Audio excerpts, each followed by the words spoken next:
Tu es à l'étranger, pas pour quelques jours, pas pour une parenthèse touristique, mais pour vivre, travailler ou t'installer sur la durée, avec tout ce que cela implique en termes de responsabilité, d'organisation et de dépendance à des systèmes que tu ne contrôles pas entièrement.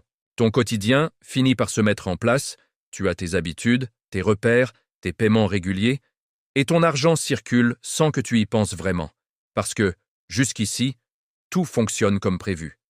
Jusqu'au jour où une situation banale, presque insignifiante en apparence, commence à se dérégler. Tu paies quelque chose de simple, un achat courant, un service ordinaire, et le terminal refuse. Tu réessayes, calmement, convaincu qu'il s'agit d'un problème passager, d'une erreur technique, sans conséquence. Mais le refus persiste, et à cet instant précis, sans panique encore, tu sens que quelque chose ne va pas. Ce que beaucoup de personnes découvrent trop tard, c'est que le vrai problème ne commence pas au moment où la carte est refusée. Il commence dans les minutes qui suivent, quand tu réalises que tout ton accès à l'argent repose sur un point unique. Quand ta carte est bloquée hors de ton pays, ce n'est pas seulement un paiement qui échoue. C'est ton autonomie financière immédiate qui disparaît, ta capacité à décider librement qui se réduit et ton quotidien qui devient dépendant d'un système lointain.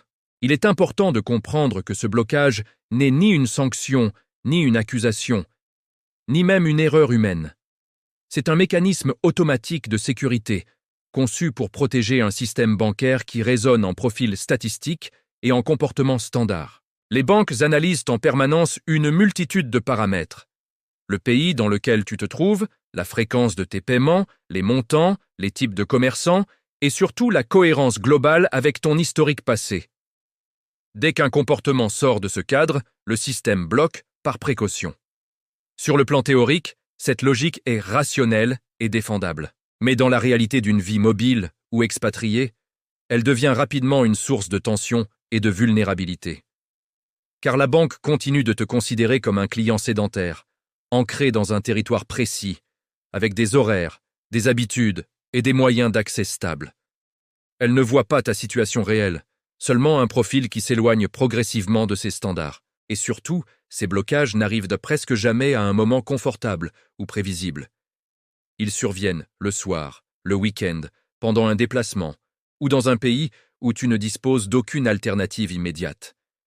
C'est souvent à ce moment-là que l'on réalise une vérité simple mais dérangeante. On dépend d'un seul outil, une seule carte, une seule infrastructure, une seule porte d'accès à son propre argent. Quand cette carte ne fonctionne plus, tu ne peux plus payer, tu ne peux plus retirer, et tu deviens dépendant d'un service client à distance, soumis à des délais, des procédures et des contraintes qui ne tiennent pas compte de ton urgence. Même lorsque le problème se résout en 24 ou 48 heures, ce laps de temps peut être extrêmement long lorsque tu es loin de ton pays, sans solution de secours, et avec des dépenses qui continuent de s'accumuler. Beaucoup se rassurent alors en se disant qu'il suffit d'appeler la banque pour régler la situation. Mais dans la pratique, ce réflexe se heurte très vite à la réalité administrative. Le service client n'est pas toujours joignable, les horaires ne correspondent pas à ton fuseau. Certaines validations nécessitent des SMS qui n'arrivent pas, et les procédures de sécurité impliquent parfois plusieurs niveaux de vérification. Et même lorsqu'un conseiller est enfin en ligne, le déblocage n'est pas systématiquement immédiat, car la priorité du système reste la sécurité globale, pas l'urgence de ta situation individuelle. Pendant ce temps, la vie continue. Les loyers, les factures, les abonnements, les imprévus, les déplacements ne s'arrêtent pas, et tu prends conscience que tu n'as aucune marge de manœuvre. Un blocage de carte ne révèle donc pas un problème de banque. Il révèle un problème de structure. Il met en lumière le fait que tu n'as qu'un seul moyen de paiement, qu'aucune alternative n'est immédiatement disponible, et que ton organisation financière est pensée pour un mode de vie sédentaire, pas mobile. Tant que tout fonctionne, cette fragilité reste invisible et théorique. Mais le jour où quelque chose se bloque, elle devient immédiatement concrète. C'est précisément pour cette raison que les expatriés expérimentés raisonnent différemment. Ils savent que ces incidents arriveront un jour, non pas parce qu'ils font quelque chose de mal, mais parce que le système fonctionne ainsi. Ils ne cherchent pas à éliminer le risque à tout prix. Ils cherchent à éviter la dépendance totale à un seul outil.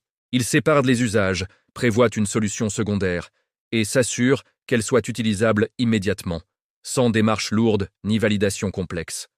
Concrètement, il dispose d'une carte principale et d'une carte de secours, souvent sur une autre infrastructure, pensée pour l'international. Pas pour contourner quoi que ce soit, mais pour continuer à fonctionner lorsque l'outil principal tombe temporairement. Dans ces moments-là, avoir une alternative change complètement la situation. La tension retombe, les décisions redeviennent possibles et tu reprends le contrôle de ton quotidien. Ce n'est pas une solution miracle, ni une promesse d'absence totale de problème. C'est une ceinture de sécurité. Tu espères ne jamais en avoir besoin, mais le jour où ça arrive, tu es préparé. Le vrai problème n'est donc pas que les cartes se bloquent. Le vrai problème, c'est de ne pas avoir d'alternative lorsque cela se produit. Quand tu vis à l'étranger, la question n'est pas de savoir si un incident surviendra un jour. La question est de savoir si ton système est suffisamment robuste pour l'absorber sans te mettre en difficulté. Dans un monde où la mobilité devient la norme, la préparation n'est pas une parano. C'est simplement du bon sens. J'ai mis en description une solution évoquée dans cette vidéo pour ceux qui veulent comprendre comment ajouter une couche de sécurité simple, sans bouleverser leur organisation actuelle. À regarder tranquillement, sans urgence, mais avant le jour où tu en auras réellement besoin.